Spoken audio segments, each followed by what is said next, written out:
Good afternoon, everyone. Thank you for joining the Credible Messenger Justice Center with the CMJC Spring Webinar Finale.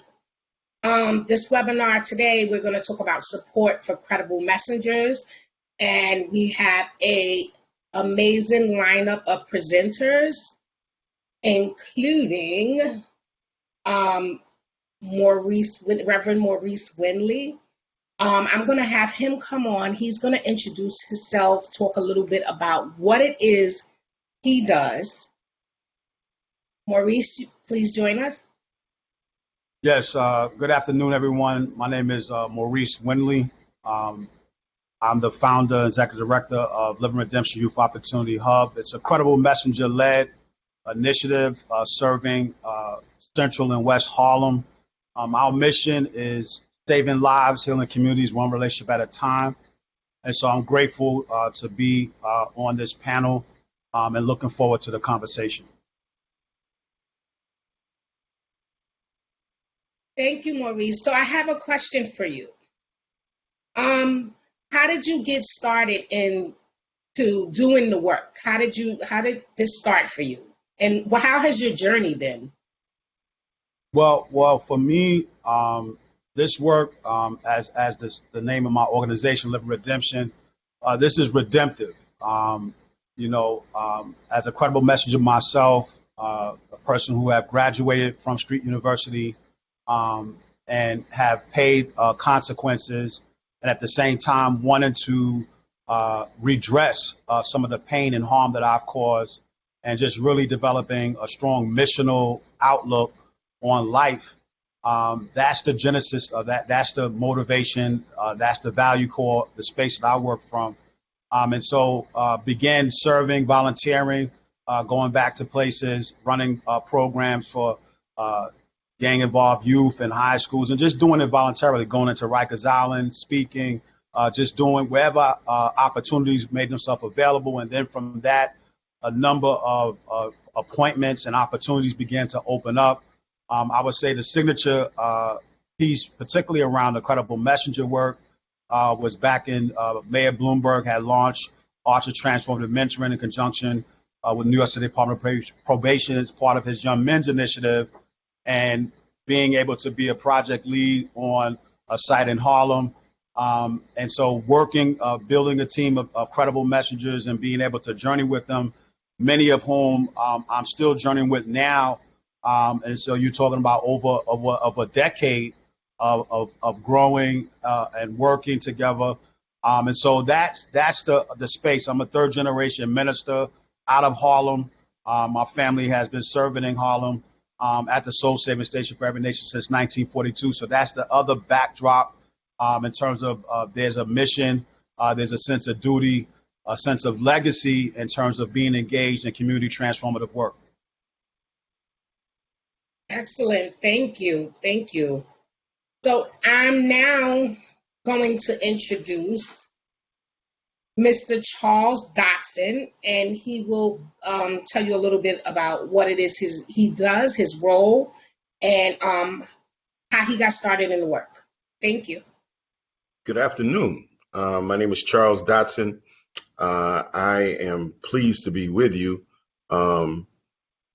I've been involved with working with youth and adults in the criminal justice system for over 30 years. Started working in juvenile justice facilities, worked with the Department of the Probation, federal probation, worked as a multi-systemic therapist. And then, as Maurice stated, I joined the Arches transformational mentoring movement, with the credible messenger being the underlying motif. In 2012, I was the program manager of a community-based organization in Staten Island, New York.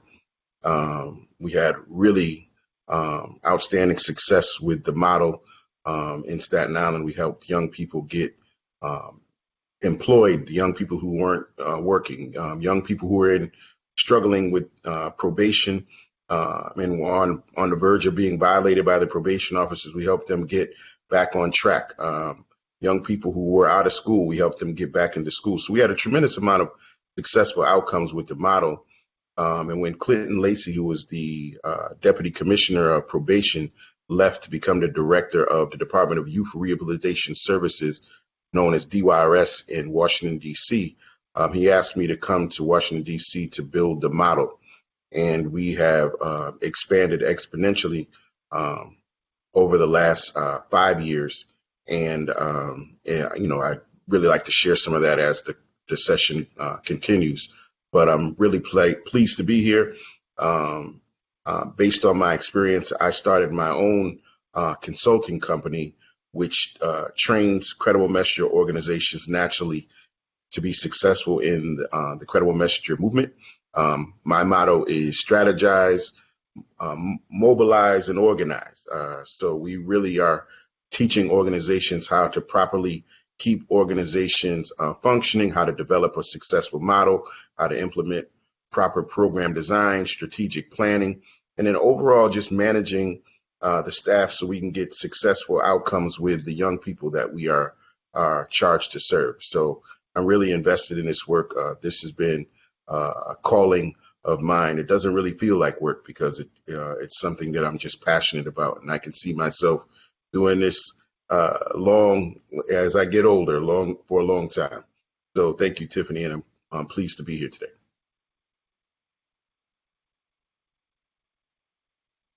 Thank you. So Charles, I do have a question about the model. You named parts of the model. So my question is, can you just go in a little bit further about the model, why, how you created it, and the expectations you foresee regarding credible messenger programs who implement the model? Well, so I will just go back a little bit and just talk about the work that we launched in Washington, D.C.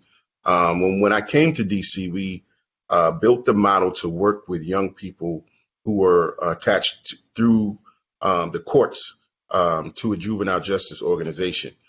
So we were serving over 200 youth and families in Washington, D.C. But based on the successful efforts of our 6 community-based organizations that we launched with, the mayor asked us to have credible messengers in our facilities.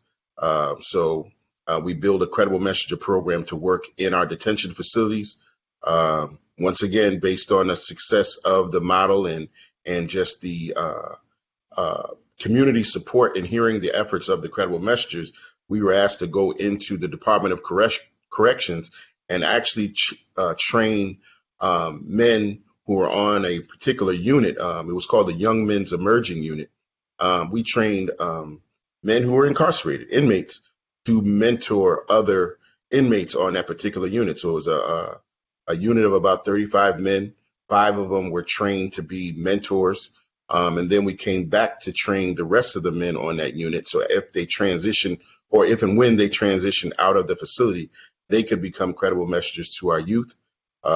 In 2019, once again, based on hearing about the positive work that we were doing, we were asked to work in the libraries. So there was a particular library that was having violence in and outside of the library, and they asked for credible messengers to come into the library to work with the young people, develop positive programming for those young people, and also address some of the violence that was going on outside of the library in the community. Had a lot of successful efforts with that. That's flourishing. Another expansion effort was to work with men 20 to 35 years old who were connected to the Office of Neighborhood Safety and Engagement in Washington, D.C. These were men who either were perpetrators of violence or victims of violence. That's been around since 2017, I believe. And that's one of the mayor's primary initiatives that she speaks of nationally, about how we are taking men who were, to be quite frank, shooters in the community and getting those men jobs and off of the streets. And our credible messengers were the key component in helping those men transition. We've been called to work in safe passages in the community during the COVID epidemic. We've also been training credible messengers to do violence prevention work. So we've had a lot of outstanding efforts. The program has expanded exponentially. We're working with young, old, community, facility, you name it. We are serving, and my consulting model is really based on refining all that. So my focus is primarily on hiring, on supervision and accountability, on teaching providers how to work with system partners, as system partners. So teaching the government system how to work better with community-based organizations, and organizations and worse partnering better with the government. And then focusing a lot on professional development, because the one component that I do realize has been a challenge is the high turnover rate with credible messengers. So really my model and my initiative is really focusing on teaching organizations how to better serve the credible messengers and get the most out of them so they stay on and continue to make an impact in the community. So like I said, I have a devout passion for this work, and would love to assist anyone in building, developing, and expanding their organizations. So once again, thank you, Tiffany. I think you're muted, Tiffany. Use the chat for any comments, any questions that you may have. And those that don't know who I am, my name is Tiffany Branch. I'm the program coordinator for the Credible Messenger Justice Center. So welcome to CMJ's spring webinar, the finale, Support for Credible Messenger. Thank you. So now I'm going to introduce Deborah Daniels from Atlanta, and she's going to let you know who she is, her title, and just a little bit about the work she's doing. Hi, Deborah. Hi, Tiffany. Thanks. And it's so good to see my brothers, Maurice and Charles. So yes, I'm Deborah Daniels. And first, I have to self-identify. I am a former offender. I am what society would have called a repeat offender. So I didn't go down that road one time. I went multiple times.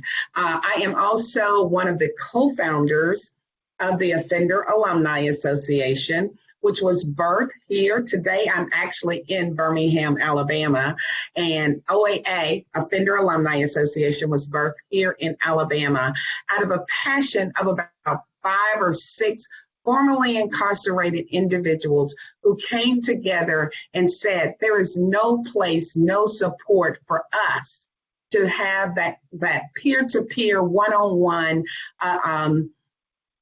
mentoring with each other to help each other move forward successfully in our life.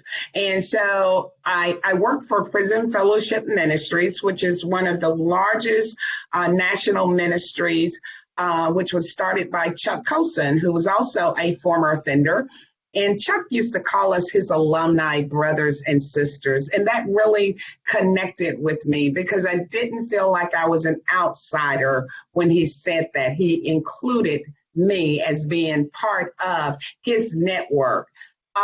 So in 2019, I decided to separate from Prison Fellowship Ministry to start this movement, the Offender Alumni Association, which is basically modeled after AA and NA, one offender helping another offender. And so we started in 2014, and then around 2017, we were given a presentation in Atlanta and met Dr. Danielle Wiley, the outreach specialist for the United States Attorney's Office for the Northern District of Georgia.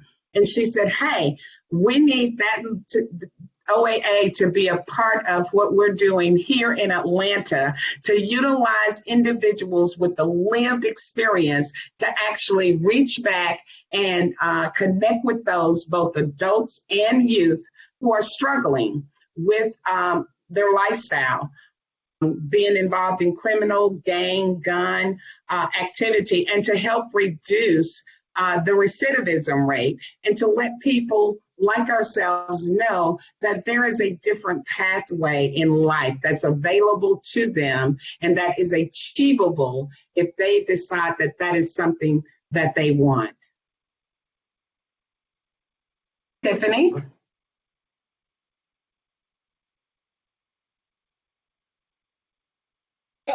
Yes, thank you. There was a delay with my camera. So I understand that you started out as a support group, current mentoring program. Can you please elaborate on that? Absolutely, absolutely. So like I said, we started off as a support group, and our mission basically was to create a network of former offenders who inspired each other to reduce crime and recidivism and develop healthy relationships in their communities and promote opportunities for social civic empowerment. And it was just a handful of like-minded, lived experienced individuals that came together. And as we were meeting to support one another, we began to see there was something more that we needed to do, that we needed to actually put our hands more to the work that was being done, because we were and are part of the solution. So in 2017, reading about the news, hearing about our young people, seeing what was going on in our communities, we kicked off what we called our Career Youth Readiness Initiative in 2017. And these youth were from the juvenile justice centers. They were on probation or pending cases that were in court. And we asked them to let us work with them. And we received funding through the Community Foundation of Greater Birmingham to do this work. And we saw a great difference. We saw a reception, and we saw that they embraced us because we could connect with them. We were from those communities. We were once those youth like they were. We needed that role model. And here now we were planning ourselves in our communities to be there for our youth. And so that's how we embarked upon the mentoring youth component part of the Offender Alumni Association. And we basically say there are three, OAA is a threefold organization. We go back inside because we realized that we left some people behind bars. We spent Christmas and holidays with those individuals. We we ate together, we slept together. So it was only right that we just go back in and reach back and bring them forward. The other part was our youth engagement component. We needed to be right there on the front line, reaching our youth, helping them to find that pathway to a different lifestyle. But also that's critical to this work is working with the families, and that's a key component. We realized that we could not really make change with these youth if we did not engage the families or the caregivers in addressing these issues that our kids and our youth were facing. So that's kind of how we moved from being a support forum to becoming a mentoring and embracing our work with our youth. And so now we have two chapters. We have a youth component part here in Birmingham, Alabama, and we also have a youth component part. We're working with 20 what society calls high-risk youth right now doing our summer intervention program. And these youth have had charges from gang affiliation, gun violence, a car theft, you name it, not reporting, shootings, and all of that. And we're getting ready to take them on a tour to FAMU, just to expand their exposure, just so they know that there's a bigger world for them outside of the space that they live in every day, and opening up their minds to opportunities that's available for them because they are our future. So that's how we moved into that space, and we are loving it. Wonderful. Thank you so much. So now I'm going to introduce Dev Cruz.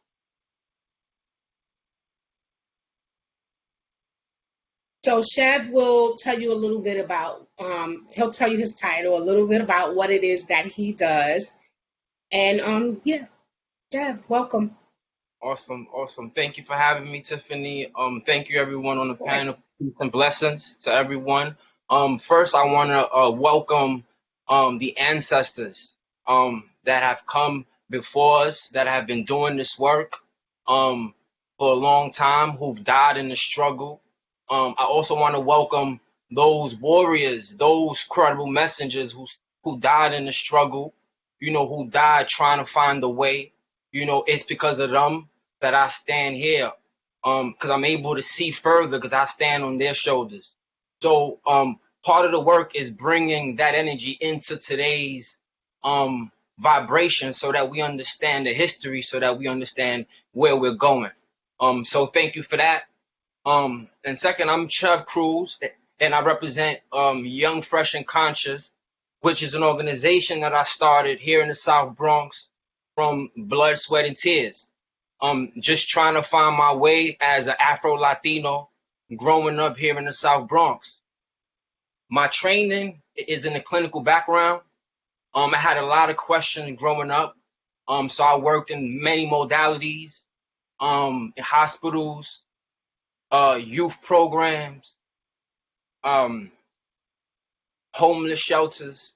I work with families, youth from all ages. And after many years of trial and error of really listening and serving the people from a spiritual place, from a place of humility and really asking why, I found an opportunity here in my community to be able to share what I found, the magic that I found, to the communities and the streets, in being part of this initiative called the Credible Messenger Initiative.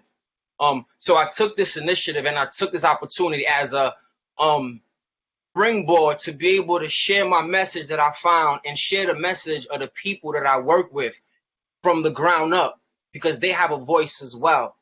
So I created Young, Fresh, and Conscious to be able to heal myself and also share spaces with others to help them heal themselves, but also give men of color and people of color space to share their pain, to share their trauma, to share their understanding without any biases, right? Too many times we enter spaces where people haven't done the internal work and they use what we say against us, right? And that can't happen. So I created Young, Fresh, and Conscious to be able to prepare our people to be able to enter these many spaces where they need to understand the levels of vibration and the intentions of the people that's there.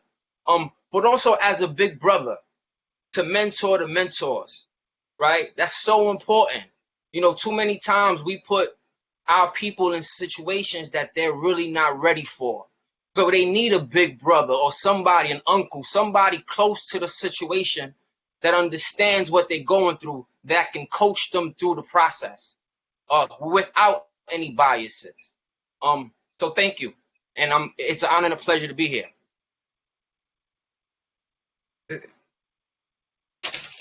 Hey, Tiffany. Hey, thank you. That was wonderful. I felt that. So speaking to the work that you've been doing with OCFS around supports, can you explain a little bit about the supports that you've identified that they need to build in, and just explain to everybody what OCFS does? Yes, awesome. So OCFS stands for the Office of Family and Children Services, who is responsible for the youth that are committing crimes and are put in detention centers. They're also responsible for the support and the care that's given to the youth and their families as well upon discharge of the detention centers.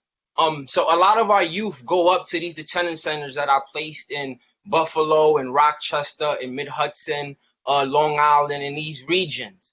So what I did was I found this opportunity in the Credible Message Initiative to contribute to something that was already moving.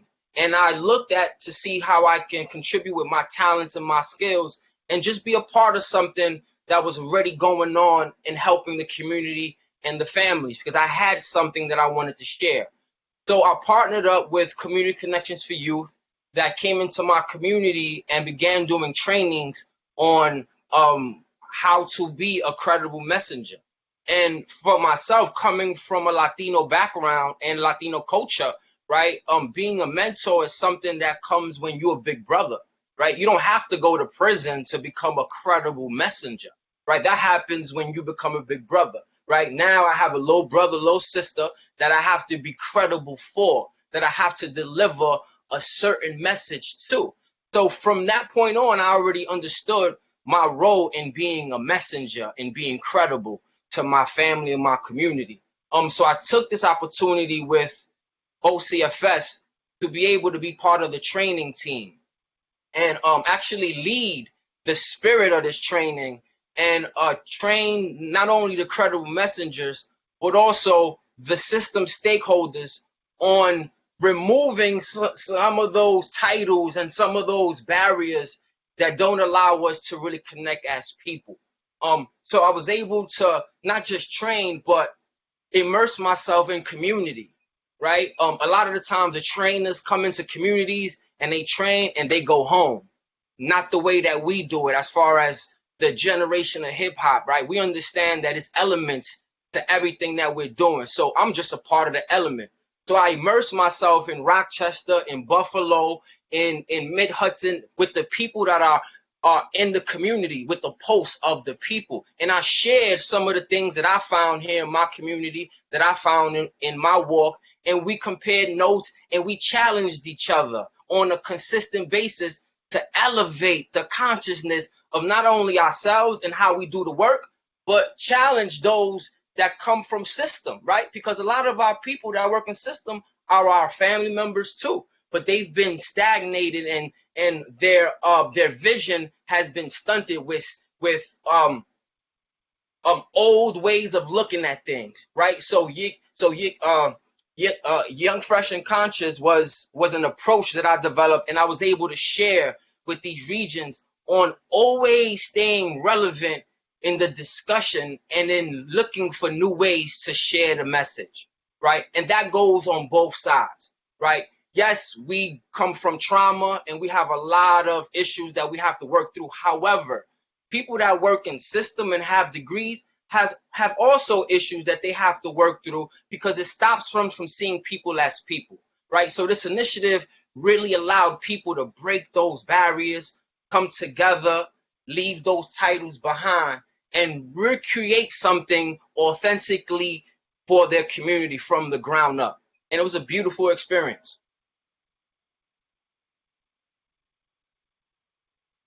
Excellent. Thank you. Thank you. So at this time, I'm just going to ask all of the presenters to join me on screen so that we can have a real in-depth discussion amongst us all, because this is a webinar which discusses support for credible messengers, right? Supports. So I have questions that you as the experts, I would love for you to answer for those that are in the audience today. And remember, anyone who is attending, please, any questions that you have, drop it in the chat so that we can see it. I'll be able to reiterate it to the presenters and they can answer it for you in live time. So this is just a general question that I have, and anyone can answer it. How have you identified what supports were required for credible messengers that you work with or staff or employ? And anyone can answer that. Yeah, identifying, it's also a level of empathy for me as a person who has taken that internal and external journey toward becoming after being impacted by the criminal justice system, et cetera.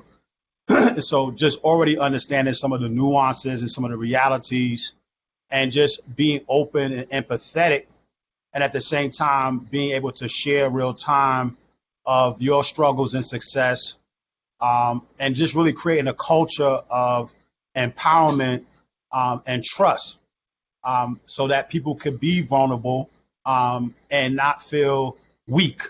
That's very important. You know, you can be vulnerable. That doesn't mean you're weak. And so just really being able to empathize with the challenges, you know, whether it's relationships, whether it's dealing with backgrounds, all of the tensions, all of the external things that CMs will be engaging in their constellation of responsibilities, and how that overlays into the work, how that overlays into the interactions with the organizational culture that is set, how that overlays into everything. And so being able to have a real integrated, holistic approach, always being able to have an MRI on situations, always looking to see why things are happening. And again, just having a coaching dynamic, which is, to me, essential, because, again, you're dealing with leaders, and we don't want to ever, because of a title or a position, lord over, really taking a servant leader approach to engage in. And so I know I said a lot, but I'm going to be quiet and let the rest of the people chime in. Thank you. Anyone else want to speak on that? No, I just offered to double down on what Maurice said, that we invest in the credible messenger. I always am taken back to a quote that was said by one of the credible messengers that actually we trained, that came from Seattle. One day when we were doing a boot camp, he said, if you don't invest in the credible messenger can become an incredible mess. And that resonated with me, because while he was in the training, and we see this oftentimes doing the work, that your past trauma can be unearthed. Things that you were subject to when you were growing up as a child, things that might have happened in your personal life, will, as you're working with a young person or their family, you start emoting, you start taking on that vicarious trauma that that person is experiencing. And oftentimes you don't know where to go with that. You know, you can't talk to your significant other about that. So it's important to have a support group, a mentor support group, some other people that you can share your thoughts and experiences with, that understand what you're dealing with personally, and the challenges of doing this work. Because, you are community superheroes. You're going out and addressing the problems that are embedded in our communities. And, the police and other departments come in to respond to crime in the moment, but we're there to address it beforehand on a prevention level. But then we're also there after the fact to help people navigate some of the challenges that they're going through. And it's extremely important to invest in the credible messengers. One of the things that we did during the pandemic that was extremely powerful, that we've continued to have gone, is hold what we call the Wounded Healers Group. So we started it virtually, where we had a lot of the credible messengers come on to a virtual call and kind of talk about how they were navigating through the pandemic with some of the challenges they were having. We're working with clients who were even in a more difficult situation due to the pandemic. But then, addressing some of the trauma that they had experienced. And I have to admit that some of those early sessions were some of the most powerful sessions that I've ever been in my life, with men who were extremely vulnerable about their past, and were supported by other men who were invested in this work, but also understand what they're going through personally. So I just found the work to be powerful, and investing in the credible messenger is one of the key elements, because this work can cause a high turnover rate as well, because people just can get challenged and they'll just rather tap out rather than continue to work. So instead of getting them to tap out, let's help them so they can continue to help our community. Absolutely.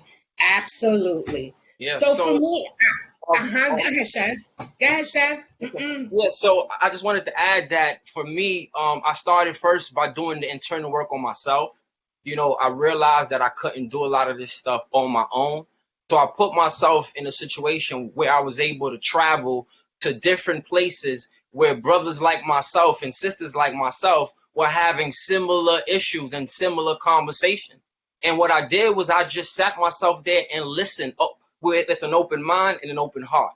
But I also immersed myself in the community, right? So even though I was there to train, when they were part of the community and doing work in the community, they called me and I accompanied them in their community to see what they did on a daily basis, right? And the clock was off, I saw and I accompanied them into the community and saw what the community was asking for firsthand, right? And I asked questions firsthand, right? And when a community in every region is saying the same thing, right, then you see that collectively the consciousness and the pulse of the people is the same everywhere you go, right? The only difference is how we implement what we're talking about.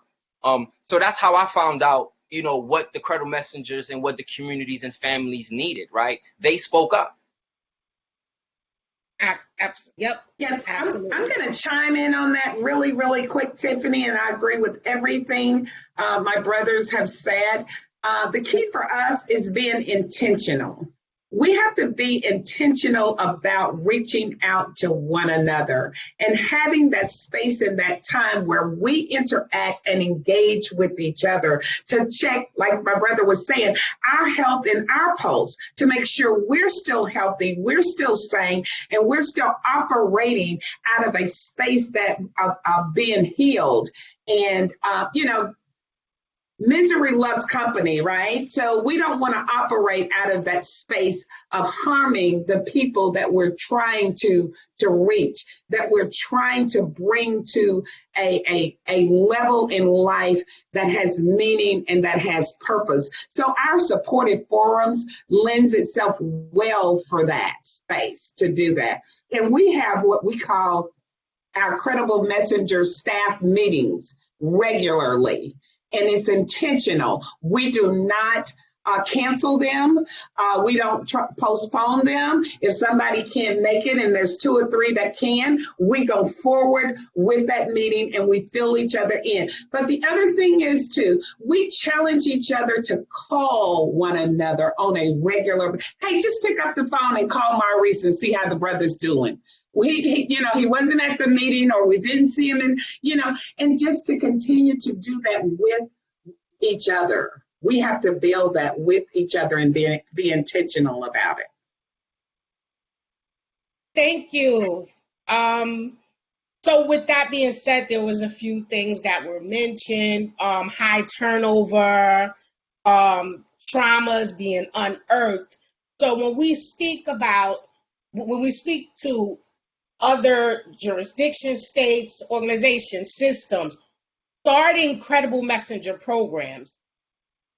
Usually when I speak with them, they are vested in what we're going to do for the youth, how the credible messengers are going to reinvest, but you never hear about the support. So I spoke with, 2 different partners of ours, and I'm like, so you have all of this stuff going on for the young people, but what do you have going on for the credible messenger? Because without them, the work can't be done, right? So can you speak to some of the professional supports that are right now kind of stagnated? Because yes, we have credible messengers that are out there, they're in the field, they're passionate, they're doing the work, and we're getting results. But what is going to keep them there? What are some of the supports that you have identified as missing? Yeah, in my work, the opportunities I've had, one of the things that I found is very important is for them to really see a visible path. Most credible message initiatives are having them in the role of basically group facilitators, right? But really opening up their eyes to let them see you could be running this organization. Giving them opportunity to really create a vision beyond just the title. So motivation and vision, that's the support. Vision is a resilience factor that can help you endure all kind of hardship and challenges and keep you focused. And so being able to give them a vision beyond that, that's very helpful. One of the practices that we build is retreats, taking the staff on a retreat so we can connect with each other, enjoy each other. And again, just creating that family culture, I think is very important, because a lot of the supports, if the culture's in place, will happen organically, just as in a family. And as in a family, there's ebbs and flows, right? But the love, if it's, and that's the bottom line is, that's the premise, right? We're coming with love, and love is a choice. Love is unconditional. That's an act to be willing to sacrifice for the other and on behalf of their well-being. That's a choice. It's not an emotion. And so building that, exemplifying that, supporting them financially, right? Many credible messengers are underpaid and undervalued. One of the things that we did when we had the opportunity, when we received a very significant grant, monies that was seized from HSBC Bank and invested in the Credible Messenger Initiative, to really give them a compensation that is worthy of the work, as well as comparable health benefit packages. So now they're in a position to re-engage their families from a place of responsibility and from a place of strength and a place of respect. So these are some of the reports, again, just really building that culture, investing professionally in terms of training opportunities, certification opportunities, and again, schooling. Again, every credible messenger is unique. And so really helping them to find what their journey to becoming and just coming alongside them as they're discovering that in the work. There's some that are the street engagement, but then there's some that have strong administrative hands. And so in terms of whatever you are, there's some that are good just advocates. And so helping them to find their niche and their unique contributions, their unique kung fu, if you will, their style, helping them to perfect it. Again, conflict, being able to resolve conflict in a healthy way, having unfiltered, put it on the table, right? We don't need to let things fester and internalize. Modeling, like I said, that transparency, that vulnerability, making significant disclosures. A lot of times, professional environments, we are trained to compartmentalize personal from professional. But in the reality, that's impossible. We are integrated beings, right? And so whatever's going on in my personal space, believe me, it's all going to be right up in that workplace, right? That's the reality. So we have to learn how to integrate and walk in that integrated space. Accountability is very important. And again, it has to be modeled. To me, the leaders of the organization have to be the example. You have to set the standard. You have to set the bar. They have to see that you're willing to sacrifice. They have to see that you're walking with integrity, that what you say is what you do, right? Once that line is broken, then you're going to lose integrity. I've had the privilege of working with the same Credible Messenger team for over a decade. And so there's something that's there that's beyond just a job. It's beyond just opportunities. We genuinely love each other.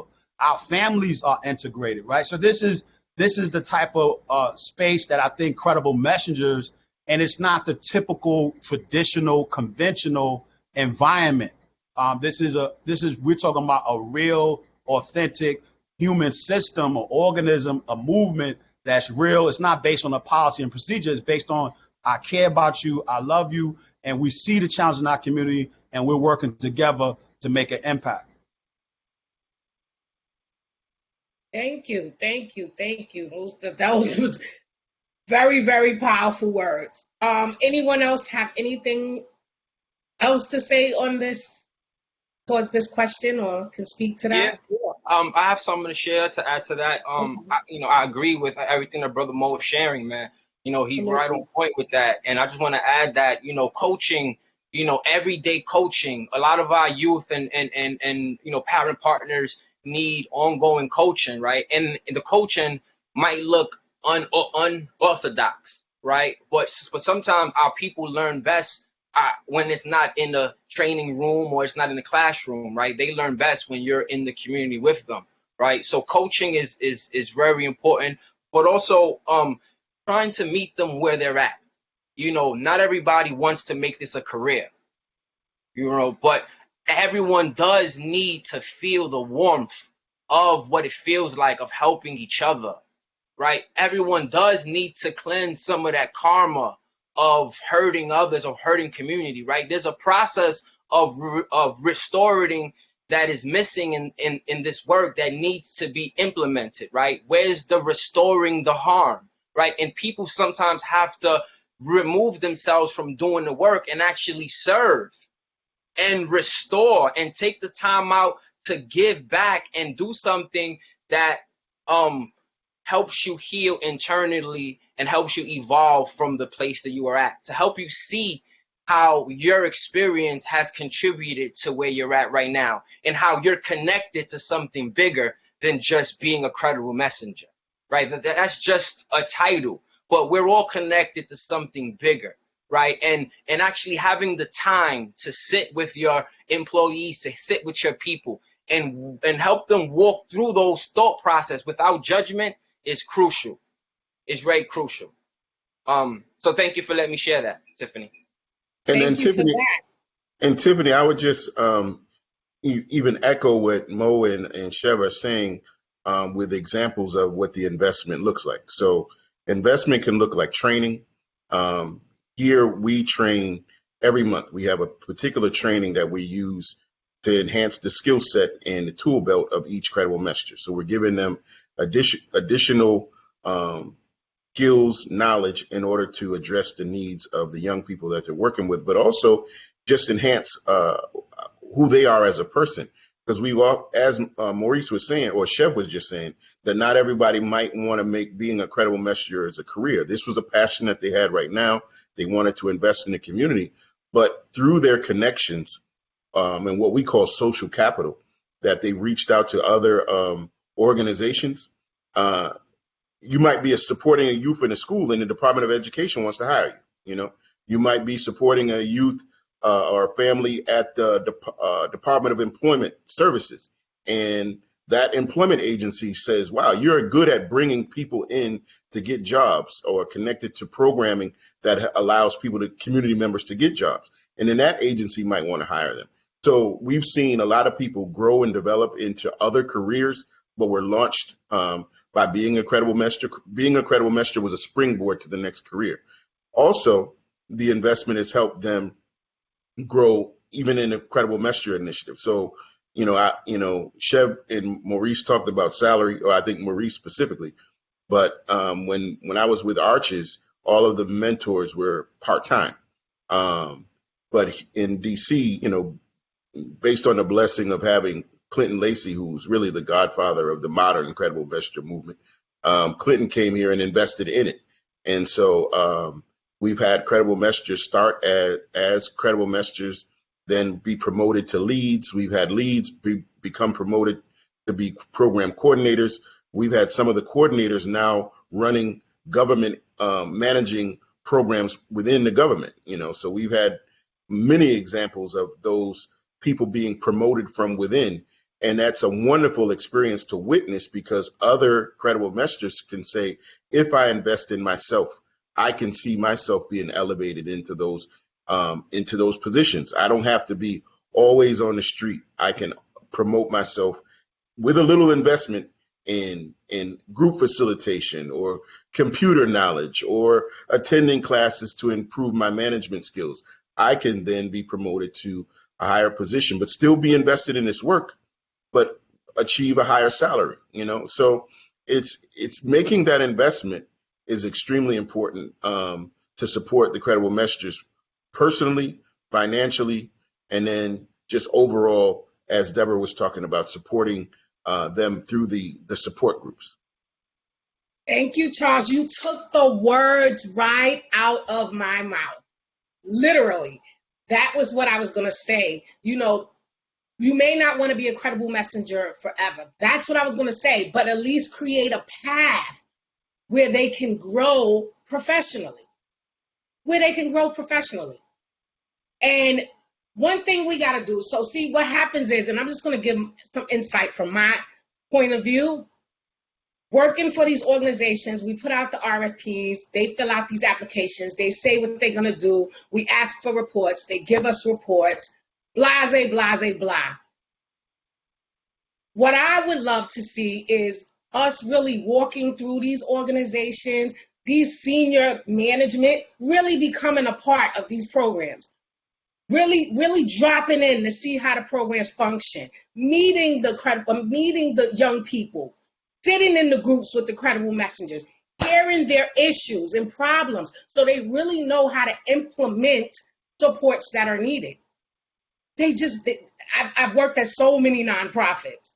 I loved one or two of them, but some of them I'm like, oh man, if I was senior management, I would be doing A, B, and C. I even sat down with some of the team on the senior management team, like, look, if you don't change this, your turnover is going to continue to be high. And what happened? I left and their turnover it like doubled. It increased so quickly because that's the problem. They think they know it all. They won't take advice from other places, especially subordinates. But in actuality, we could be running those organizations. And 9 times out of 10, some of us are running our own organization and are successful at it. And on top of it, we actually bring in more grants and funds than some of the organizations that are grassroots. Why? Because we know what we're talking about. We are pounding the pavement. We are in the streets. We are working with these people that genuinely love us as senior management, genuinely love us and see us as family and not as the enemy, not as the foe, not as the one that's cheating me out of my pay, not as the one that's looking down at me or upon me. So that was my insight, because when I start speaking, I get very excited. The passion comes out. So I'm just going to move on to the next question. Can I add one more support before you Yeah. move on? I was going to say, I've had the opportunity of working with some very mission-driven, credible messengers, and one of the supports is letting them know they can be released to rest. When you talk about the opportunity to serve, I call it the Messiah complex. Serving can become intoxicating, right? It feels good to impact. It feels good to save lives. It feels good to get all the affirmation, and et cetera, the endorphins after you've spoken. But that balance of taking time to do that introspection, that balance of taking rest and finding a rhythm, and also being released from obligation. We internalize the losses that we experience. And so being able, that kind of support, being able to understand. And so if you see somebody checking out, in other words, if they're not communicating, they're not reporting, we can't come, oh, you didn't report and you writing them up. You got to dig in and see really what's going on in the person's soul and heart, and really create that kind of space. And so to release them, because sometimes you can have such a sense of obligation that everything is on your shoulder. You can create all kind of stress in your own heart and mind. And stress, obviously, we know it has a major impact. So just being able to release, because again, we operate within this paradigm of 24/7 in terms of being available, being responsive. And so making sure they have limits, making sure that you ensure they're walking in balance, that they have time for their families, right? A lot of times we can, credible messages, again, all of us in the service delivery, we could be neglectful of our own because we're so driven and trying to do this work. And so just helping them to maintain that balance, know the ledge, that's a critical support for CMs, giving them mental health days, giving them time. Look, here, take this, man, go take your family, just enjoy it. Can I add something, Tiffany? And folks, I also want to add that, you know, we definitely have to share with our people that they don't have to share the worst parts of their story to be respected in this work, right? Too many times we're asking people to share their story and we're putting them on panels because it brings us income, because it brings us grants, and it brings us notoriety of who we're working with.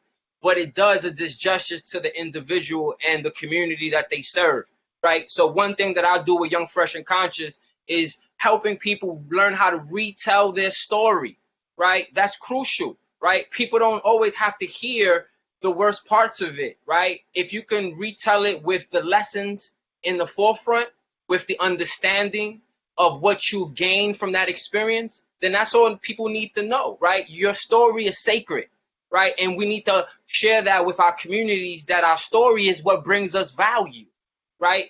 Our story is what makes us unique, and it's what elevates us to wherever we want to go, right? So this initiative, right, I tell people to always take 2 sets of notes. There's the notes that the system folks are telling you and the organizations are telling you because they have to fit a quota and they have a criteria. And then there's community. All we're trying to do is be free. All we're trying to do is survive, right? We worry about how to get paid later, right? So with that being said, there is a balance that needs to be shared. There's a balance that needs to be challenged and articulated and highlighted in these spaces, right? It's not just one way to do this work, right? You don't have to look only one way to be in management, right? This is a revolution. This is not work. This is a way of life for a lot of people that's coming from where we're coming from. So a lot of people are using this work, showing that this is a response to violence. I can do something else, but I am intentionally coming here and sharing my time. Don't abuse it.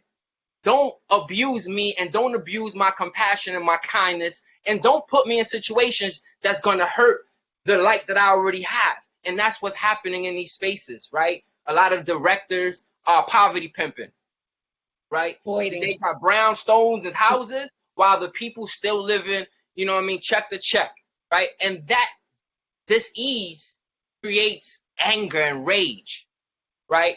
So spaces are needed to work through those feelings. How does it feel to be used by people that said they love you, right? People have to work through those feelings if you really want peace. And those spaces are not being allowed or given to our people and our warriors, right? So we need those.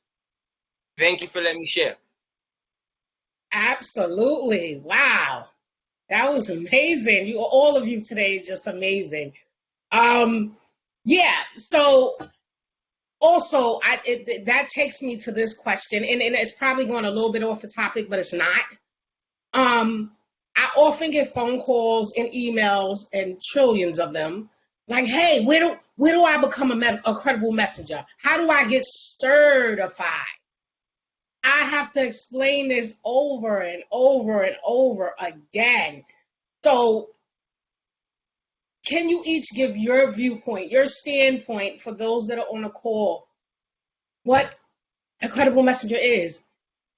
I mean, yeah, thank you, please. We need to actually have this on the website or something. Well, I'll speak a little to that. For me, a credible messenger is an individual who has the lived experience or has been impacted by the circumstances of the criminal justice system, juvenile justice system, whether it's a family member, a loved one, or a child. Because looking at my own background, I was the one who went to prison. I was the offender, so society would say. But I also, in my journey, was the child of the parent that went to prison. So I knew the impact of having a mother that was incarcerated. But I also experienced getting that phone call that said, collect call from Cobb County Jail. And my heart dropped because that was my child. So to me, being a credible messenger means not just having the education from being in school or having a PhD, but actually having lived through and become productive, overcome the obstacles and the barriers that have bound us in that circumstance or stigmatized us by the standards of society, and being able to move forward in knowing that I can make a difference, that I can utilize what, my past to help others to move forward. So to me, it's having that lived experience, but it's also living that life that demonstrates the integrity, the respect, I'm a taxpayer. I tell people now I am a tax-paying member of society. You know what I'm saying? So I can vote, and helping to restore my social, economic, and civic standing in society. So to me, that's what a credible messenger is. And a credible messenger also has to be willing, like my brothers mentioned, to get the training that we need to make us excellent at what we do. You know what I'm saying? Like facilitating. I've seen on some credible messengers that just want to fly by the seat of their pants, and I'm just going, oh no, we need to help them move to a professional standing in what we're doing. And we need to have some standards when we call ourselves credible messengers. And I'll give you this example. We have a young man who's been through our program, and he is a leader. He can call together and galvanize a group of individuals by picking up the phone and saying, hey, meet me here. But he's not a credible messenger because his lifestyle does not reflect that. Our lifestyle has to reflect that we are credible. And like my brother said, and not an incredible mess. You know what I'm saying? So that's what it is to me. Thanks, Tiff. Yes. I just want to just echo, yes, Miss Daniels, I agree with everything you're saying. And I just want to add also that, a credible messenger is someone that has done the internal work on themselves and understands their role in the community and is able to navigate different environments and share their message. Right? When I first got into the initiative, the lens of who a credible messenger was very narrow. And I agree with what Ms. Daniels just shared, right? The family members also are a part of this conversation that haven't been a part of the conversation in trying to implement support in how we support the community, but also the individual, right? So a credible messenger is someone who understands their position and is able to push the envelope in spaces that they know are doing the opposite towards our people, right?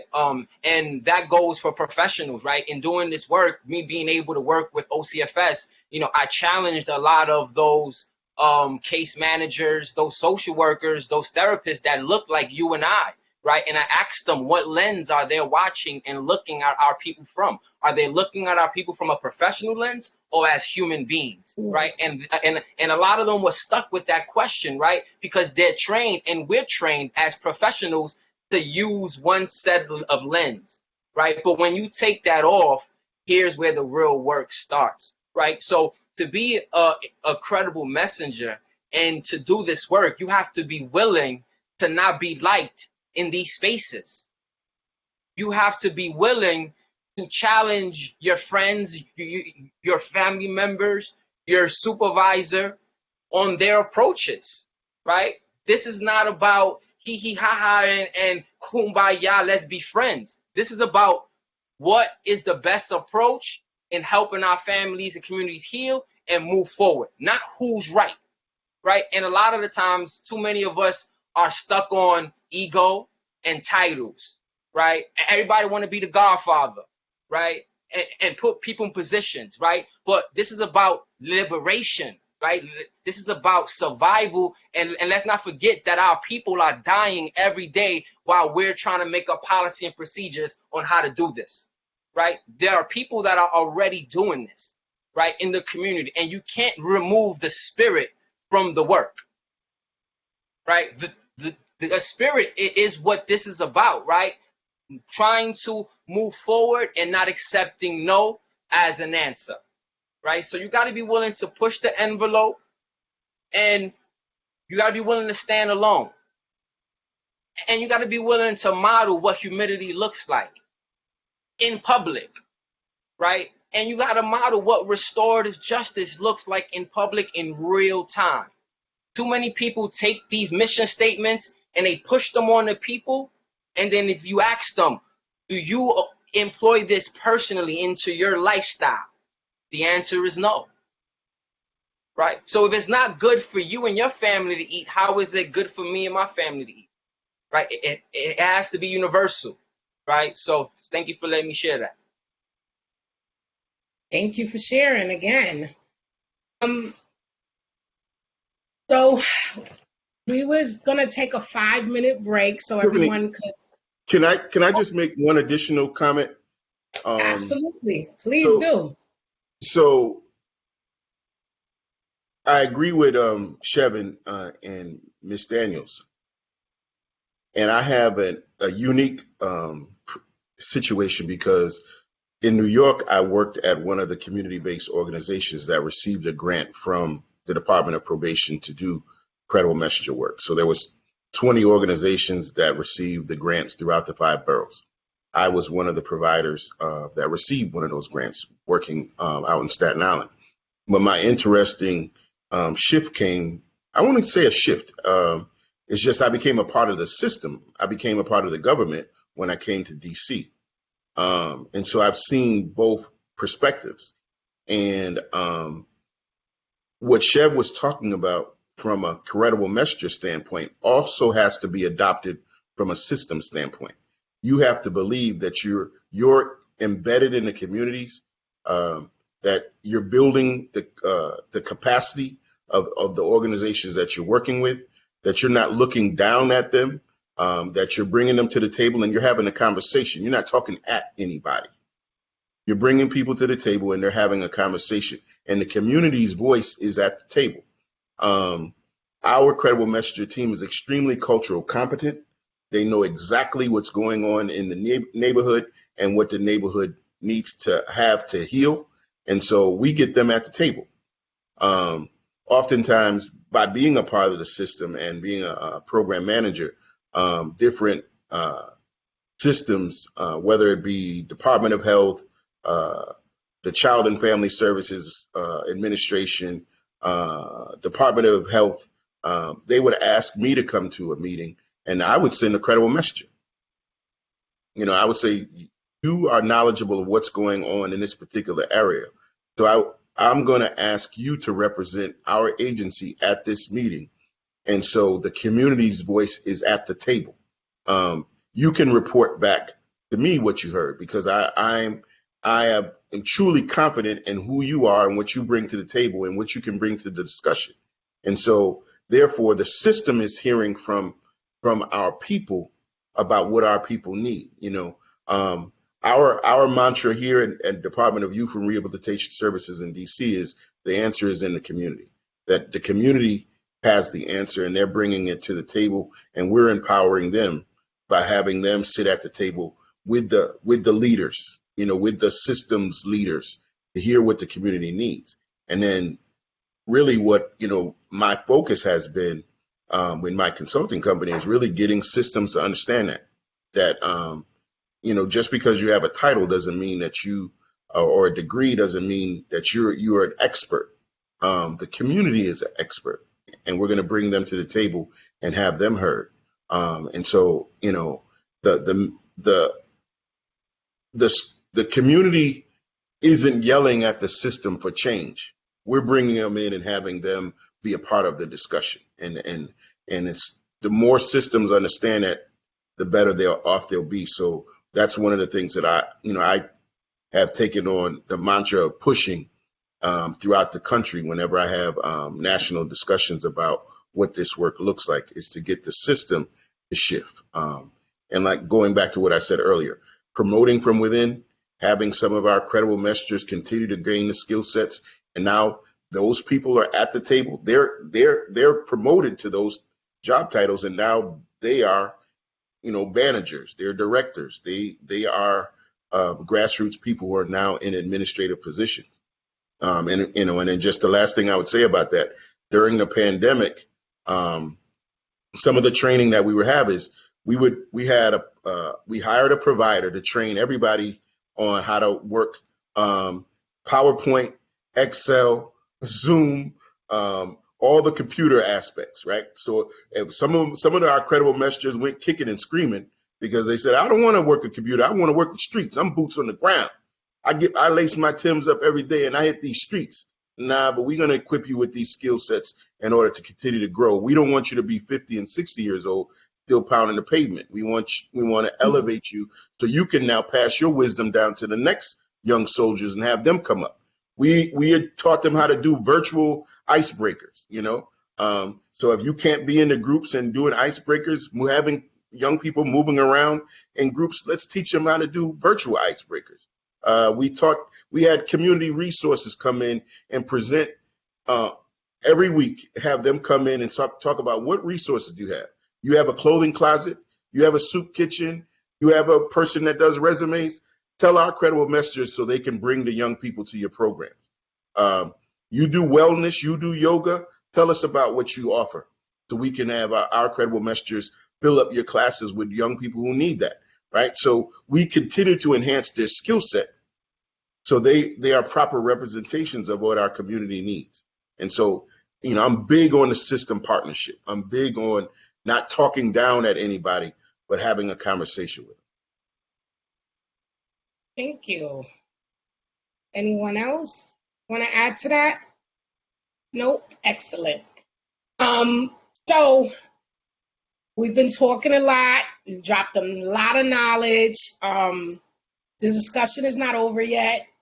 I was going to allow everyone, not allow, but ask everyone to please take 5 minutes to just stretch your legs, get some water, use the restroom, come right back.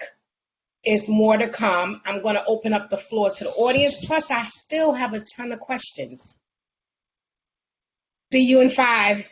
Thank you.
Okay. Hi, everyone. It is 2:18. Our 5 minutes is up. Please rejoin.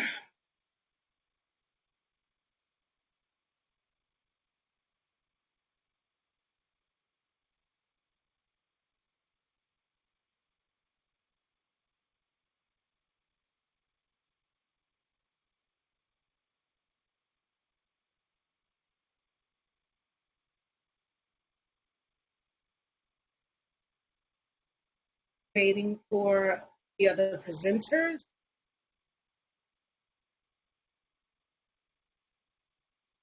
So anyone in the audience, please, again, feel free to drop any questions that you might have. They are here to answer your questions. Actually, they've answered a lot of my questions that I've had.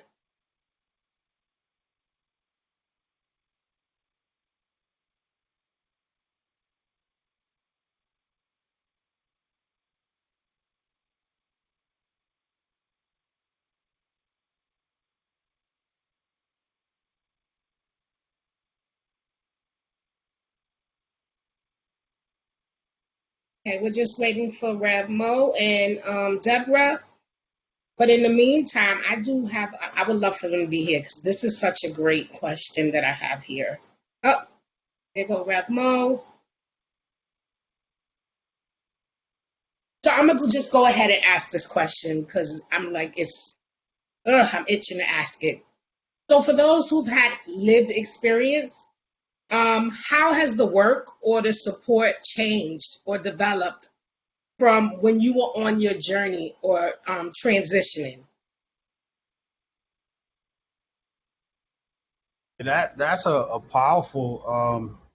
You know, I've been doing this work for about 25 years, and I can recall, going into mentoring positions, various projects and assignments, and like the way we're talking about credible messengers and your lived experience, that wasn't the case. You basically almost tried to hide as best as you can your past. You tried to put on a professional mask to have people accept you. That was my experience. I can recall on numerous occasions. When the results of my background coming forth. People, being shocked that was you. You follow me? And so again, there was a stigma attached to lived experience, right? It wasn't looked at as an asset.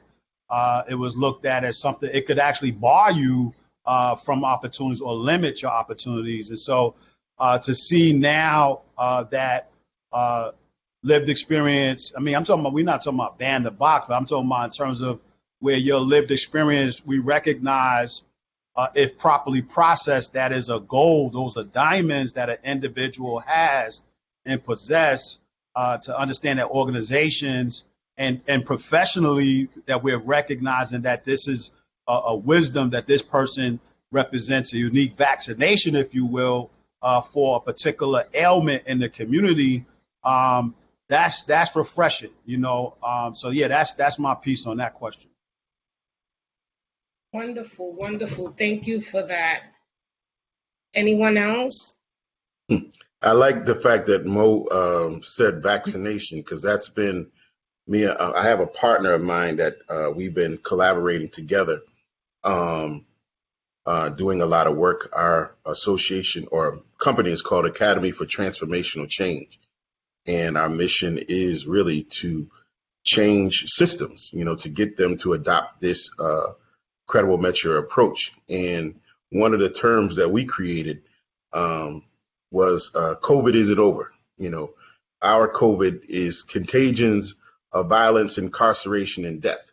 So any contagions that have led to violence, incarceration, and death in your community, we want to address. But our PPE is positive people with positive, passionate people with experience, right? If you hire positive, passionate people with experience, you bring in that PPE, those credible messengers, those people who are passionate about doing this work, who are about making change in communities, that are invested in communities, that we can address that COVID of violence, incarceration, and death. So our belief is that you invest in the people that are willing to make the change. And so, really what we've done, and then just going into the investment piece, we just had a Unity Summit in DC 2 weeks ago. And the mayor has been behind the work and is now started to invest in it. So we had about 250 violence interruption workers, incredible messengers together at a conference center here. And they talked about the investment. The mayor has put about $80 million on the street in DC to invest in credible messenger, violence intervention, community mentor work. So that's like putting your money where your mouth is. But really, our investment really is on the optics. We're telling our credible messengers that they have to be all the way on the law-abiding side. You can't have one foot in the streets and one foot in the law-abiding side. You have to be all the way over here. That we preach that your lips and your life shouldn't preach two separate messages. Your life should be a walking example of what it means to be a credible messenger. And we have staff members on our teams. All of our credible messengers make sure that they protect the model. And so they'll call out certain people, and they'll have sub-meetings with people and say, your passion was here initially, but we think that you should move on. They check the system. They make sure everybody is staying focused on our goals. So one person doesn't affect the work that the movement has created. And so I don't want to use the word police. That's not the right word, but they keep structure in the system, and there's honor and there's integrity in this work. Thank you. Thank you. So for me, right, it's interesting because growing up, when I was going through this with my brother, there were not a lot of staff members that spoke Spanish. So my parents didn't really get the resources and the support that they needed to help them understand the way of life here in America. And fast forward, in doing the work with OCFS in these regions in Buffalo and Rochester, they still lack staff that speak the language. Right? They still lack staff that speak the language. And I've been across every region. I've been to a lot of different programs, and the population, there's a lot of Latino people that are going through the same situations, and the staff does not represent that. And then when you ask management and administration why, their excuse is, oh, we don't have a lot of people that speak Spanish. That's not true. That's not true. They're afraid to speak the language and tell you that they prefer to speak their own language because of the dominance of cultures, right? There's a lot of dominance of cultures going on in this work, right? And we need to understand that we are going through this together, partnership, right? That's important, right? Speaking the language of the people, right?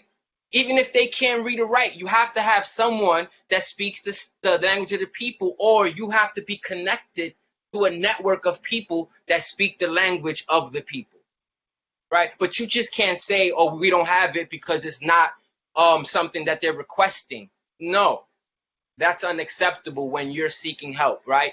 And in another note, I also agree with the speakers on the panel that a lot of our ancestors and a lot of the movements like the Young Lords and the Panthers, they pushed a lot the envelope for us to be able to do a lot of the work that we're doing right now.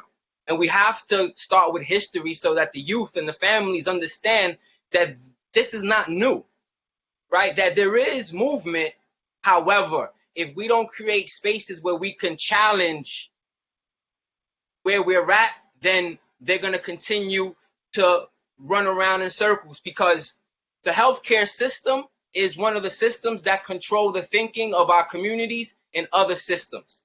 And Ms. Daniels mentioned earlier about AA, right? Self-help, right? And if you know the history of self-help, right? And if you know the history of the war on drugs, they contribute Alcoholics Anonymous to a white man,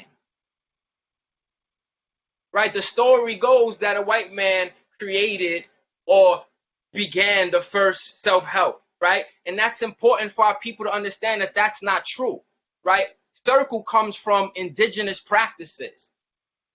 How we support each other comes from the way that we come from culture and life. That's not something that academia has introduced us to. That's not new, right? So when we hear his story being told that way to people that are not confident in themselves and their own story, then now you mislead them. And now you program them to follow what you say. That's not what we're doing over here with this movement. This is a revolutionary movement. For some of us, this is the closest thing to the civil rights movement. You have to listen to us now. It's not a choice. You have to listen to us because violence is spread to everyone. Nobody is exempt. It is a public health issue, right? Now it means that you need us as much as we need you. Partnership. Partnership, right? So it's important to really realize that there's different lenses that we need to look at this from and invite those many lenses that have proved to be fair. Because you can't put people in positions and say, okay, you hold this position because you've done some time or you've done what I asked you to do, so you've gained some type of status. No, that's not the way it goes. The people appoint you. The people say if you're a leader or not your title or your organization, right? So there's two sets of notes that our people need to be exposed to be able to come up with their own understanding of how they want to do this work, not the way that people tell them they should do this work, right?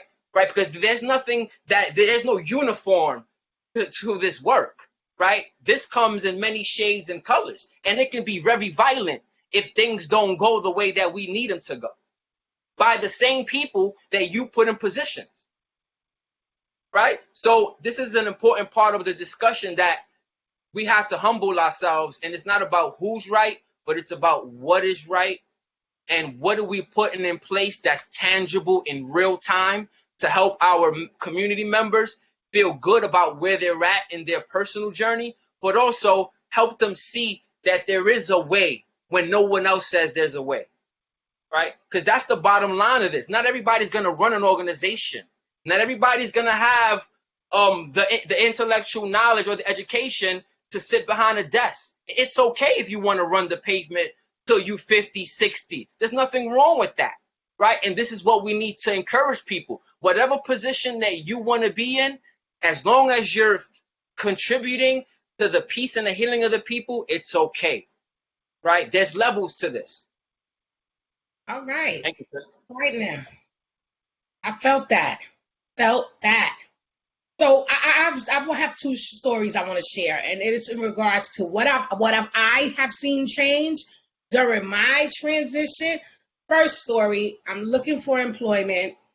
I go to this staffing agency, speaking with this African-American woman, and my resume is impeccable. Yet, he tells me, this was before being the box at that, so I had to check that box, and she didn't even look past that question. She told me, oh, you've been convicted of a crime. You're never going to find employment. That stuck in my head, and I said, you know what? Let me leave now before I get rearrested. Because this is something like that can trigger you, you know? So the other story is during my lived experience, I was sentenced to 4 months on Rikers, right? I did my 4 months. The guards were disgusting. They were nasty. And even though I had to just shut my mouth because I wanted to do my time and get off of Rikers and, re-enter society as a positive citizen. So I actually went back working at the time for FedCat, and they had a baby shower for the young ladies, the inmates. And now I'm coming in as program director, free snaps, program director for a baby shower for the inmates with First Lady Shirley McCray, right? The mayor's wife. We doing this. I was invited to the event. I'm handing out stuff. I'm tabling. I'm taking pictures. So I see the same guards that were nasty to me who remembered me and were hugging me and talking to me like if everything was cool. And I said, look at this. Look at this. The same ones that treated me a certain way when I was inside, now, because I have a title and I'm dressed in a business suit, you're treating me some other way. You should have treated me that way to begin with, right? We're all humans. I don't care what uniform you're wearing, what title. I did something. It happened in my past. It was done. It was done. We all do things. Just some of us don't get caught. That's why I knew I wasn't good at what I do. I got to stop doing this. Keep getting caught. I don't care. But, yeah, it was just amazing, how the transformation, how her behavior towards me changed. And I'm like, this is really crazy. So that's my addition to how I see people's attitudes and behaviors change. And it's like, if you didn't never see me on Rikers Island, you would have never knew that I had, because look at me. I look like a nerdy woman who just walk around. I have my degrees, whatever. But you would have never knew that. So you treat people in any type of way just because they're behind them gates. Now I see why there's so many different incidents where officers are being attacked. And I hear about it all the time. But now I have the experience because I was in me and I understand. So that was what I wanted to add. I'm just so happy to be a part of the change. Tiff, I just want to share with you that, this is why I share that our credible messengers and our parent partners need to be prepared and educated and supported before they get into these spaces. Because when these circles get created and you don't prepare our people, they come to these spaces with a lot of trauma and a lot of things that they want to share, and they've never been allowed time to share. So when they finally get into a space where people are asking, hey, share, they're gonna vomit, as opposed to really share from a intentional place. They're just going to vomit. And sometimes the people listening are not equipped to really listen past the vomiting, right? They just listen to the vomit, and then they use that to judge and to level up the person, right? So it's important that we do educate and empower our people with the way that they would like to share their story, right? So that way people can't use that against them, because that's what's been happening in the last 5 years that I've been a part of this initiative. People have been fired because of stuff that they've said in circle. When things come up with issues with the young people, things come up where people have said things in circle and that's not the way that this should go, right? What stays in circle should stay in circle and accept the lessons that we learn. Right. That's what we share, the lessons. So thank you for letting me share that piece. Absolutely. Thank you for sharing. Anyone in the audience want to drop a question? Because I could keep going. We still have a few minutes. It looked like we might end early. But, I have tons of questions. So I just want to, here's one question that I have, right? Without identifying any specific organizations locally or nationally, what are some of the supports you've seen that were put in place that are not beneficial to credible messengers? Or credible messenger programs that are being run? I've seen supports and I'm like, really? Did they really need that? You could have put that towards their salary. You could have put that into a support group. You can even do surveys, ask people what they want. So there's been some supports where I'm like, that's not even necessary. And Have that's where I was anyone? going to go. I was going to go Huh? there. I was going to go there. It's like poor management. The managers aren't culturally competent and don't know the needs of the community or the staff. That they're just imposing certain structures that aren't, as I said, culturally competent to the team. So it's important to hear the staff provide a certain level of openness, like Maurice was saying with his team. Like he said that, in the decade that he's been doing the work, he has the same staff members. So that it's not just a job or a structure that you're providing from an organizational standpoint. He's offering love. I'm just using the term that he stated, that investing in the staff, having dinners, having lunch, together, having outings together, having team retreats together to get to know each other, because, there has to be some type of work-life balance. A lot of times the credible messengers take the work home, but you want to have balance and encourage that from a managerial perspective. I think that that's been some of the detriments that I've seen in some of the organizations. And to be honest, those organizations that don't properly address the needs of their staff or the young people, we have a monitoring tool that we use to manage those providers. And if they're not meeting the needs of our young people or the community, then we'll find another organization that does it better. Some organizations have really good grant writers that can write in response to proposals, but they're not invested in the work. So, we've done a very good job on trying to put on the best providers or partner with the best providers to address the needs of the community and the staff as well. Okay, excellent. Some stuff has been really far-fetched. The things that I've heard when speaking to people, like, we're gonna make a bunch of like Ivy League students like credible messengers, huh? And how do they relate to the young people in the communities that you are serving?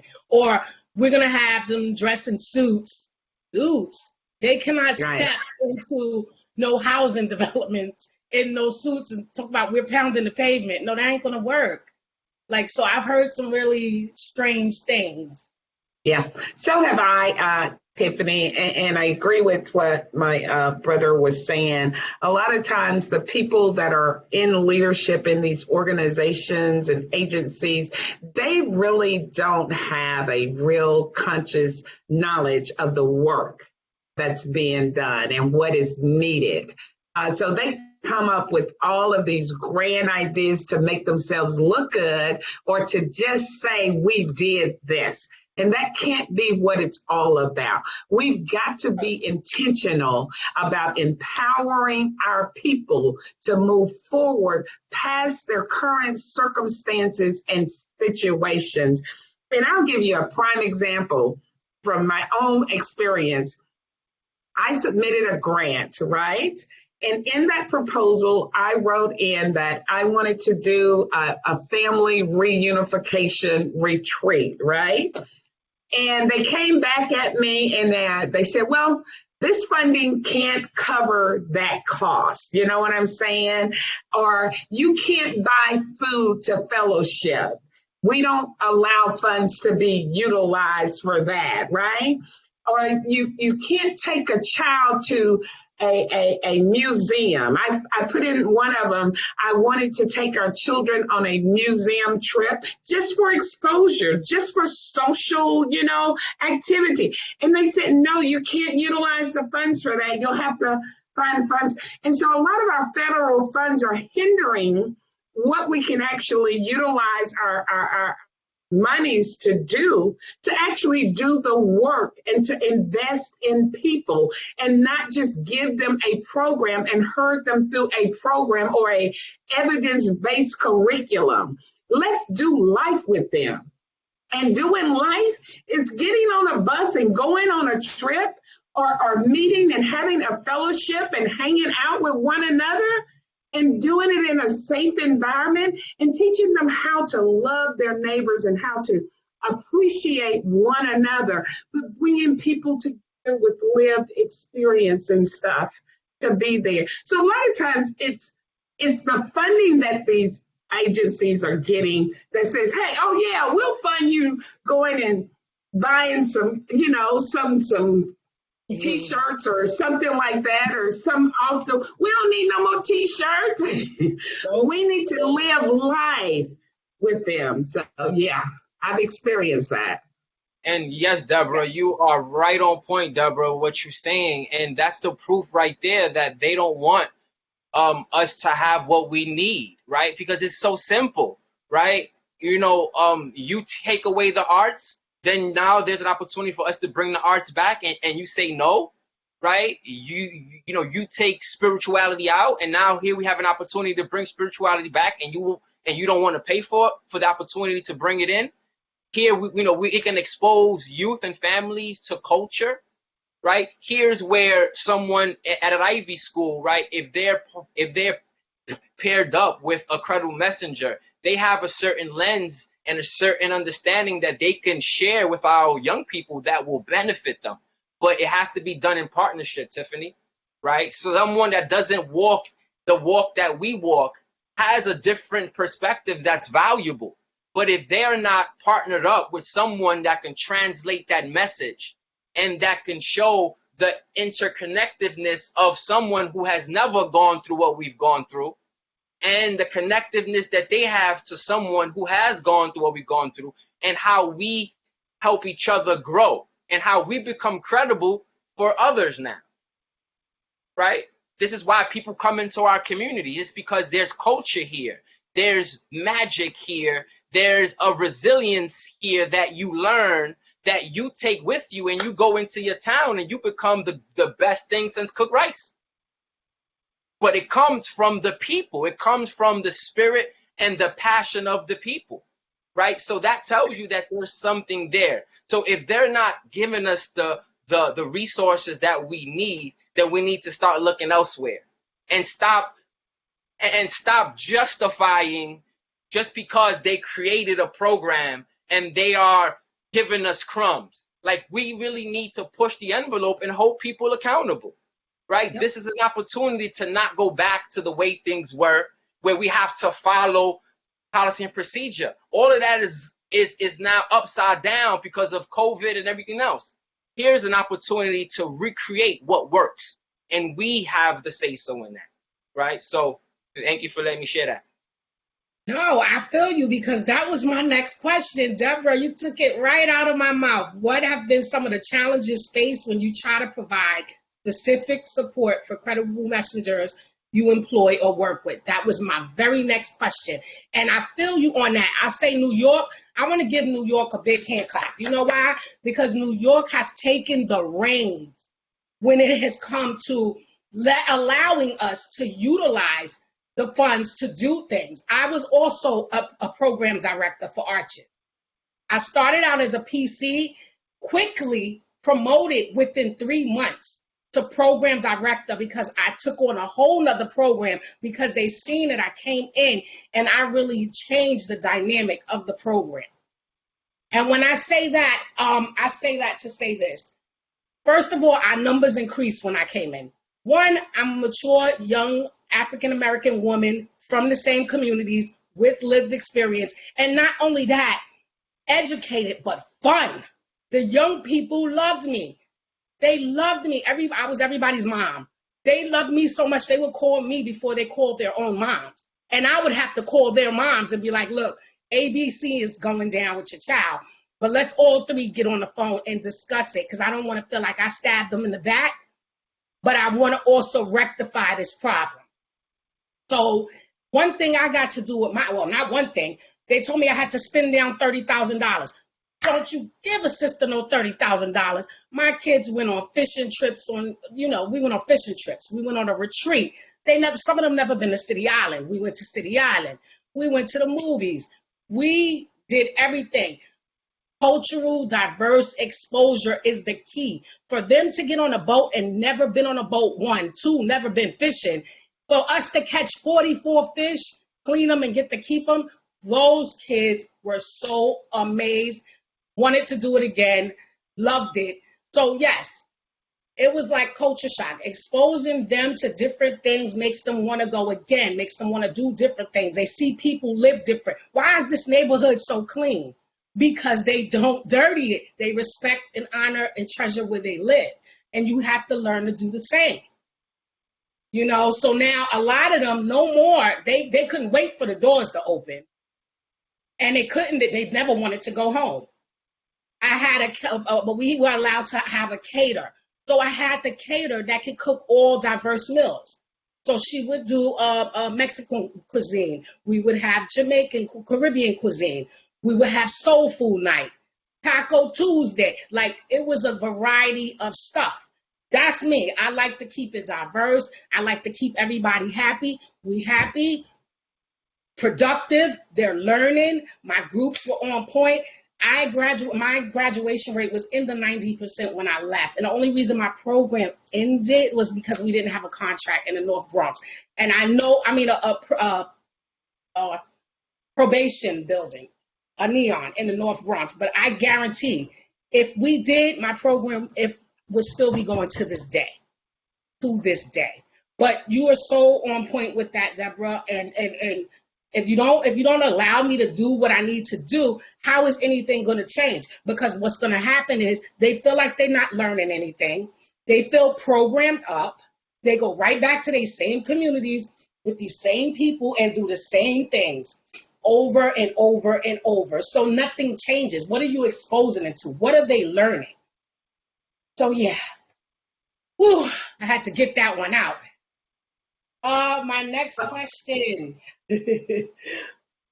How has the collaboration with systems helped with developing additional supports or resources? How has your collaboration, anybody collaborate? It could be systems and community is system. How has it been like the additional support? So I know if we have our own organizations and we have small grants that come in, but with systems, 9 times out of 10, they offer more money, and they have more connections and you have support. So how has that collaboration been? Anyone? So I'll speak to that a little bit. Coming from Birmingham, Alabama, and in the Deep South, and then being invited over to Atlanta, which is a totally different culture. It's a little bit like a little New York. Having that connection with the United States Attorney's Office really allowed us to excel and to expand. It was almost like it was overnight. Because they gave us the funds because they saw the value in the work that we were doing, right? And they wanted to put the research. Now, they didn't give us enough. Don't get me wrong. They gave us enough to raise ourselves up and to be able to demonstrate that we can make an impact and to have an evaluation done on the program there. And now, since we have shown that, Alabama is now saying, oh, you all were birthed here, but you're doing more work over there, and that can't be. So now we have the support of the system here because of the relationship with the system in Atlanta. So it's kind of like a domino effect that's going on. People are seeing and going, oh, yeah, let us get on, with this movement. Let us invest in what's going on because it is producing outcomes. The credible messenger model produces outcomes in our communities, in our families, in our children's lives. And for too long, they didn't allow us to be part of the solution. But now we've got a welcome and we've been embraced at home. So we're thankful for that because their eyes it's like the lens has come up, you know, and they're seeing it and they don't want to be left behind. So that's how it's worked for us here. For me, so in working with OCFS that works so closely with the young people and their families, and actually have to be the ones to sometimes rearrest and actually bring kids back to facility. There's something that happens inside of you when you are a part of that system that's not being discussed, right? There's something that happens to your spirit when you are a part of a system that's locking up people that look like you and not helping in the solution, right? So being a part of this initiative, we've been blessed to create space and allow people from different walks of life that maybe haven't gone through the same experiences, but have questions that will help them be better at what they do. And we've left these meetings with people saying, like, this has been the best part of my entire process here, is being able to hear and share from different points of views and different perspectives. And I think that has been able to break the barrier of what system folks really look like, and actually understand that these are our aunts, these are our uncles, these are our friends, these are our neighbors as well that work for these systems. And here's where the partnership actually blossomed, because people saw that they were credible messengers now to the system, where it was their responsibility to, they work for system. However, they knew there was their responsibility to push the envelope and speak up for policies and procedures that were not helping the community, right? And unless we break that barrier and show that there are credible messengers in the system to other system folks, then we're just going to be going around in circles, right? Or we create our own, right? And this is where we're at now, right? People are seeing that all the hard work that they put in creating these programs is not really being valued the way it should. And people are angry now, right? So it's very important that our spaces are intergenerational and are intentional, just like Miss Deborah was saying, are intentional with healing, hope, and also restoration for all, right, in partnership. Because without that, then we're just going to be fighting each other. Right. Thank you so much. It is 2:55. We are set to end at 3:00. Anyone have anything additional to add? Audience, if you have a question, drop it in the chat box now. We're going to be wrapping up very soon. Anyone of the presenters and have anything extra to say, additional to say? Well, I would just say this. Go ahead, brother. No, I was just going to accentuate what you said, Deborah. Just my final thought was going to be on that system partnership and collaboration piece. When Deborah, you hit it when you said, when RFPs come out from systems, that's one of the things I recognize now by being part of the system, is that you have to be intentional in finding out what exactly they're looking for to be accomplished with the funds that they're putting out on the street, right? So if you know what the mission and purpose is, right, you can align your program to meet the needs of that RFP, right? If you do well with what has been awarded to you, then they'll keep funding it. And so, when you introduced me, Tiffany, I was telling you how our credible messenger model has expanded in multiple areas, because we started with youth in the justice system. Then we went to the facilities, we went to the library, we went to working with adults, we went to working with youth that are in foster care. All of that happened because we did well with what was awarded to us initially. When they saw that we could be successful, they kept doubling down on it. They kept asking other organizations, you know what, that credible messenger approach works, right? Get them over at the library. They're working with the justice involved kids. Let's get them involved with the preventive work with the foster care kids. They're working well with the kids. Let's have them work with the adults, 20 to 35 years old, right? If you do well with what is awarded to you, not given to you, what's awarded to you because of your knowledge, your awareness, your cultural competency of those areas, the needs of the community, then they will award you the funds, but then you have to succeed with the funds that have been awarded to you. And then they'll keep investing in you. That's been my experience. Thank you for that. Any final thoughts from anyone? It's 2:58. Just give me Yeah, time. I just want to comment on the very last question that we didn't get to, and that is, what advice would you give someone implementing a CM program? I would say reach out to those that are already doing the work. Do not try to go Lone Ranger and replicate something that's already been done. Come into the fold of this. Be a part of this movement and not try to be, a Lone Ranger out there. I'm going to do this on my own. We are here to support each other. So I'll just close with that. But it's been wonderful, Tiffany. Thank you for allowing me to be a part. I love sharing this platform with my brothers, Charles, Shed, Maurice. I've learned so much from you. My hat is off to all of you. Thank you. Thank you. Thank you. Yes, Thank I just you. want to say thank you, and I want to also add that we all need mentors, right? And our approaches need to be refreshed and need to be refined and need to be made new. It's like bread, right? We need to constantly make it every day, right? And if we are being constantly mentored by youth and elders, then we'll always stay connected and stay relevant. So thank you for this platform. Thank you for sharing. Thank you for having us. And Yes. I'll just expound on that. One of my favorite quotes is to seek knowledge from those who succeeded before you. So Deborah, that I agree with you on that. And Chev, I'm always you're a brother, man. Me and Chev had a conversation about a week and a half ago. We were on the phone for about an hour, just building each other up. And he always enlightens me in the conversations that we have. So no one comes into this work knowing everything.